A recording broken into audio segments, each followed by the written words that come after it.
iFILM, London.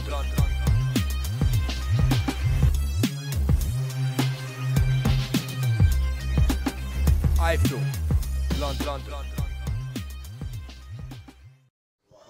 This is Kugan Cassius for iFILM London. We're in Nottingham here at the Nottingham Arena. With me I've got Froch.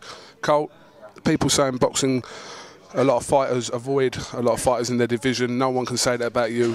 Straight after Andre Ward, 6 months later, you're straight back in for the IBF title with Luican Bute. I mean, I asked you in the press conference, just tell me why you decided not to take that warm-up fight before you went into the ring against someone like Luican. I really don't see the point in a warm-up fight. You know, at top level, when you've been fighting at the level I've been at for the last 2 or 3 years, there's just no point in fighting Joe Bloggs from Timbuktu. There really isn't. Nobody's interested. I mean, I could have still filled the arena with 9,000 local fans, UK fans, because of what I've done and the respect I've got and earned in the game. But it's not going to get me to where I want to be. I want to be world champion again, and I want to be involved in the big fights. And you know, it's pointless for me fighting bum of the month. So I said to Eddie, look, give me a world title fight, I'll get up for this, I'll get out of bed in the morning and train and I'll get motivated. Other than that, I'll be totally honest with you, I've got real no interest in fighting. And it was about a week later he phoned me up and he goes, Bute's coming to England. And I thought it was a wind-up, to be honest, and I'm still coming down off a high, because to be fighting somebody like Luican Bute, who's IBF world champion, he's undefeated. I've got a lot to say about who he's fought and how good he is, but we're going to find out, aren't we, on May 26th. Do you feel like you've been in a bit of a bubble while you've been involved in this Super 6 tournament, that obviously you knew what your fights were going to be, and now you've come out of that, now you feel a bit more freer? Yeah, definitely. I mean, it was nice to be tied into consecutive fights, and you know who you're fighting, roughly when you're fighting and where you're fighting them. But towards the end, he felt a bit tied down. I mean, the Ward fight was delayed a little bit, and there was talks of it being in England, then being in America, then being on the West Coast, then the East Coast. So it was like, where's the fight taking place? When's it taking place? I know the fight's got to happen. So the whole tournament contract thing was good in the sense that you've got guaranteed fights and guaranteed earnings capabilities for the 2 years. But then towards the end, it was grinding me down mentally, and I'd got sick of it, and I'd had enough of it. So now I do feel like a free man. You know, I'm back out there now, just fighting who I want. Fight by fight, like it was when I first started my career. I've got the backing of Eddie Hearn and Matchroom, and they've made this fight happen for me. So it's time for me to now get this world title back and do the business that I know I can do. Your fight with Andre Ward, looking on it back now, do you still think that you've got what it takes to beat Andre Ward? Is it something that you'd look to in the future? Obviously, you're not going to be looking past Luican Bute, I know that. But is it something further down the line that you would like to put right? Of course, I'd love to put the Mikhail Kessler defeat right, and I'd love to put the Andre Ward defeat right. You know, the fight with Kessler, I think, could have gone either way, and that's the fight I'd want for the fans. The Ward fight, I feel I lost that fight fair and square. You know, he did enough on the night to win.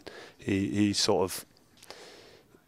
almost did a pickpocket job on me. He messed me around. He made me look messy. I mean, every single fight he's involved in is a messy fight. You know, he's a very frustrating, very sort of negatively effective fighter. Because he's fast, he can hit you with a couple of shots, and then he can keep out the way, or he can sit on your chest and nullify your work. So it's not exciting. It's not entertaining. In fact, it's very dull and very boring. And every fight he's involved in is boring. But because it was so frustrating, and because I could have done something different, would have, should have, could have. By the way, you know. Like I've said, he beat me fair and square on the night. He did what he had to do to win. But sometimes doing what you have to do to win isn't a man's way to win, and it's not a satisfying way. And Ward's now sat in California, and people are thinking to themselves, you know what, he's got the WBC and the WBA title, but I've got no interest in going over to California to fight that boring git in a fight that no one's interested in. And this is why he's trying to pimp himself out everywhere. He's trying to get a fight with Kessler, saying why he's stepping up to light heavyweight. He's trying to get Bute over. Bute don't want to fight him. He's talking about a catchweight with Martinez. You know, it's ridiculous. Martinez is a light middleweight, at best a middleweight. What's he going to start going up to super middleweight for, to fight Ward? So, you know, the desperation from Andre Ward since winning the title off me is getting bad. He's stuck at the minute. So after I beat Bute, I might look at that fight as a rematch, but we'll have to see where it is and when it is. But one fight at a time. The Bute fight's massive, and I want to get that one done and dusted. How do you think Bute would have fared in the Super 6 tournament with all the other boys? I think he'd have done okay. I don't think he'd have been in the final, if I'm totally honest. But it's hard to say. He's an undefeated fighter, and it's hard to gauge. It's all right saying he's not fought anybody.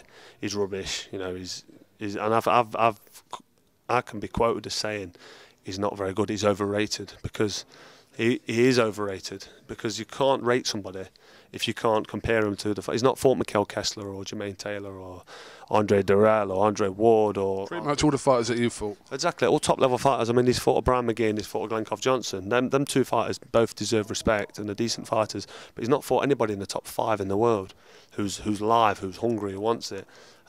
He is doing now. He's fighting me, but this is why he's doing it, because he's got no options and no other choice.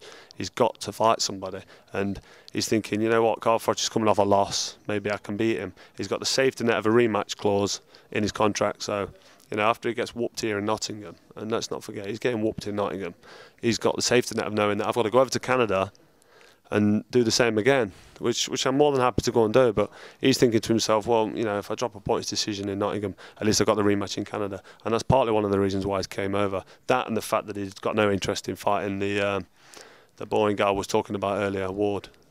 Are you slightly disappointed this fight wasn't at Meadow Lane? You would have sold that out as well, probably.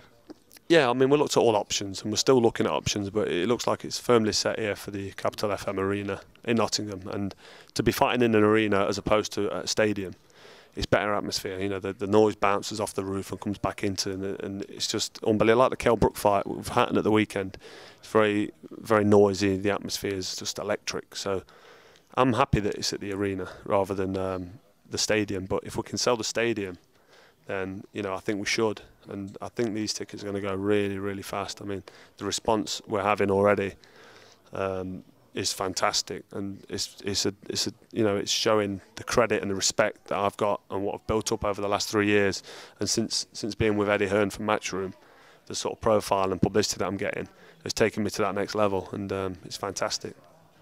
All right, Carl. Listen, we wish you the best on the 26th. Hopefully it's deliver a classic and you not come home, you're already home with that IBF belt. But I come to Atlantic City to support you, and it's a bit closer here in Nottingham.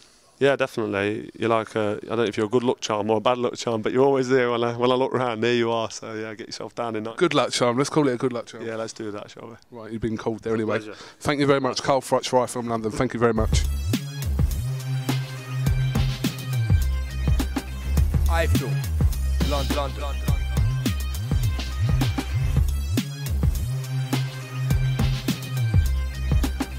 iFILM, London.